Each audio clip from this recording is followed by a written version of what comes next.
ভাৰতীয় জনতা পাৰ্টীত হেনো ৰাষ্ট্ৰ প্ৰথম, দল দ্বিতীয় আৰু ব্যক্তি তৃতীয় কথাবোৰ শুনি আহিছিলোঁ।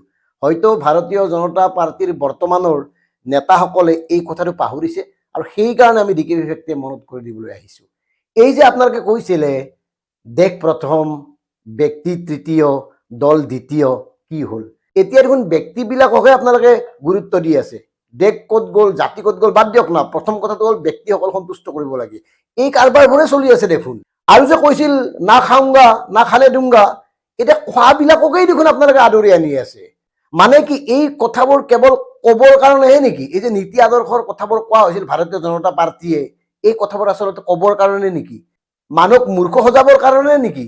এই কথাটো আমি এইকাৰণে সুধিছোঁ, নিজেই চিন্তা কৰক, যদি ভাৰতীয় জনতা পাৰ্টীৰ কাৰণে দল প্ৰথম হ'লহেঁতেন, দলৰ একাধিক নিষ্ঠাবান কৰ্মীৰ মতক আওকাণ কৰি কিয় কংগ্ৰেছৰ এই আৱৰ্জনাবিলাক চপাই ল'লেহেঁতেন কওকচোন? ভূপেন বৰা তেওঁক বিপুৰীয়া দিব। এই বিপুৰীয়াত যে ইমান দিন কাৰ্যকৰ্তাসকলে কাম কৰি আছিল বিজেপিৰ হৈ, মানে তেওঁলোক কি, তেওঁলোকৰ কোনো গুৰুত্ব নাই?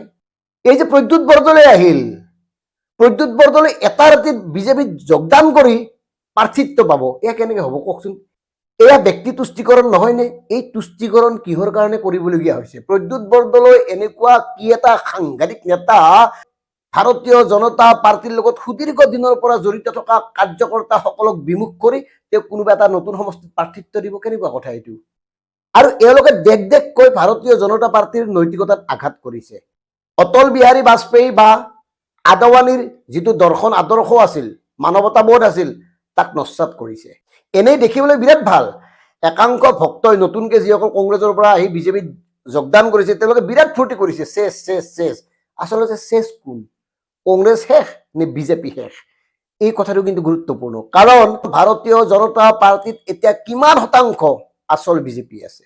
আমাৰ মনলৈ আৰু এটা প্ৰশ্ন আহিছে, এই যে কৈ থকা হৈছে সনাতনী লোকসকল কংগ্ৰেছত থাকিব নোৱাৰে, ধৰি ললো সনাতনী লোকসকল কংগ্ৰেছত থাকিব নোৱাৰে আৰু সেইকাৰণে কংগ্ৰেছৰ গোটেইবিলাক বিজেপিলৈ আহিল, তেতিয়া কি দোষটো কেৱল সেই প্ৰতীক চিহ্ন হাতখনৰ হ'ব নেকি আপোনালোকৰ মতে?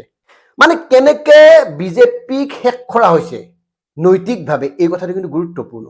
না খাওঁগা না খালে দুংগা, খোৱাবিলাকক ভৰাই ৰাখিছে, ৰাষ্ট্ৰ প্ৰথম, দল দ্বিতীয়, ব্যক্তি তৃতীয়, ব্যক্তি হ'ল প্ৰথম, ৰাষ্ট্ৰ শেষত, এই কথাবোৰ কি হৈছে?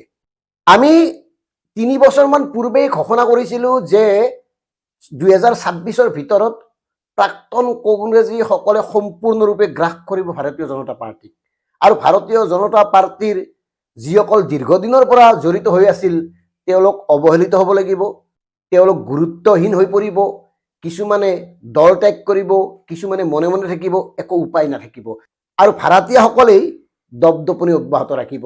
আৰু এতিয়া সেয়ে হৈ আছে। এতিয়া মন কৰক, সিদ্ধাৰ্থ ভট্টাচাৰ্যী, শুনিলোঁ আজি বাতৰি পালোঁ সিদ্ধাৰ্থ ভট্টাচাৰ্যীৰ হেনো টিকট কটা গ'ল। আপোনাৰ সিদ্ধাৰ্থ ভট্টাচাৰ্য হ'ল ভাৰতীয় জনতা পাৰ্টীৰ প্ৰাক্তন সভাপতি, আৰু এই সিদ্ধাৰ্থ ভট্টাচাৰ্যই বৰ্তমানৰ মাননীয় মুখ্যমন্ত্ৰী ডক্টৰ হিমন্ত বিশ্ব শৰ্মা ডাঙৰীয়াক কংগ্ৰেছৰ পৰা অনাত বিশেষ ভূমিকা গ্ৰহণ কৰিছিল। এতিয়া যদি সিদ্ধাৰ্থ ভট্টাচাৰ্যৰ টিকট কটা যায়, চিন্তনীয় কথাটো। এইকাৰণে কৈছোঁ, ইফালে অসম গণ পৰিষদৰ পৰা বিজেপিত যোগদান কৰা চন্দ্ৰমোহন পাটোৱাৰী, যিজন ব্যক্তিয়ে 85 চনৰ পৰা বিধায়ক মন্ত্ৰী হৈয়েই আছে, তেওঁক আকৌ ৰাখিলে, অথচ চন্দ্ৰমোহন পাটোৱাৰীতকৈ সিদ্ধাৰ্থ ভট্টাচাৰ্য 5-6 বছৰমান সৰু। কি চলি আছে কথাবোৰ? আচলতে কিহে নিয়ন্ত্ৰণ কৰে গোটেই কথাবোৰ? টকা পইচাই নিয়ন্ত্ৰণ কৰে নেকি? মূল্যবোধ নাই নেকি বিজেপিটো? আমি আগতেই কৈছিলোঁ, যেতিয়া কংগ্ৰেছে 3টা কাৰ্যকাল একেলগে শাসন কৰিছিল, তেওঁলোকৰ দিনত চূড়ান্ত ভ্ৰষ্টাচাৰ হৈছিল, দুৰ্নীতি হৈছিল, তেওঁলোকে মূল্যবোধৰ মহত্ব ৰখা নাছিল। কিন্তু এতিয়া যিটো দেখিছোঁ, মূল্যবোধৰ কথা কৈ, নৈতিকতাৰ কথা কৈ, ৰাষ্ট্ৰৰ কথা কৈ ভাৰতীয় জনতা পাৰ্টীয়ে দেখোন তাতকৈ বেছি কৰিলে। তুলনা কৰি চাওকচোন, চাওক কেনেকুৱা জাবৰবোৰ ভৰাই ৰাখিছে আপোনাৰ বিজেপিত। এতিয়া বিজেপি ডাষ্টবিনত পৰিণত হোৱা নাই নে? কালি যদি ৰিপুণ বৰা আহে তেওঁকো ল'ব, দেৱব্ৰত শইকীয়া আহে তেওঁকো ল'ব, জাকিৰ হুছেইন চিকদাৰ আহে তেওঁকো ল'ব। এই লৈ থকাৰ পিছত বিজেপিৰ যিসকলে মানে কপালৰ ঘাম মাটিত পেলাই দলটো প্ৰতিষ্ঠা কৰিছিল, তেওঁলোকৰ কি হ'ব?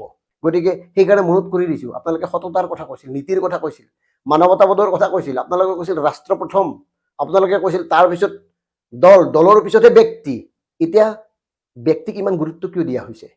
কিয় বিগত 10 বছৰত আপোনালোকে 126টা সমষ্টিত ভাৰতীয় জনতা পাৰ্টীৰ এগৰাকীকৈ হ'লেও প্ৰতিনিধি নিৰ্মাণ কৰি উলিয়াব নোৱাৰিলে? কিয়? মানে আপোনালোক ব্যৰ্থ? কেৱল কূটনীতি কৰি, কেৱল মানে ৰাজনীতিৰ নামত কিনা বেচা কৰি আপোনালোকে চৰকাৰ গঠন কৰিব পাৰিব, ঠিকেই, কিন্তু আপোনালোকৰ যিটো প্ৰমূল্যবোধ ভাৰতীয় জনতা পাৰ্টীৰ নাইকিয়া হৈ গ'ল, নৈতিকতা নাইকিয়া হৈ গ'ল। গতিকে এতিয়া আৰু আপোনালোকৰ কথা আমি নুশুনো। গতিকে প্ৰিয় দৰ্শক, কথাবোৰ ভাবি চাওক। এই যে সাংঘাতিক ফূৰ্তি কৰি আছে, ফূৰ্তি কৰি লাভ নাই, নৈতিকভাৱে এওঁলোক পৰাজিত হৈছে। ধন্যবাদ। জয় আই অসম।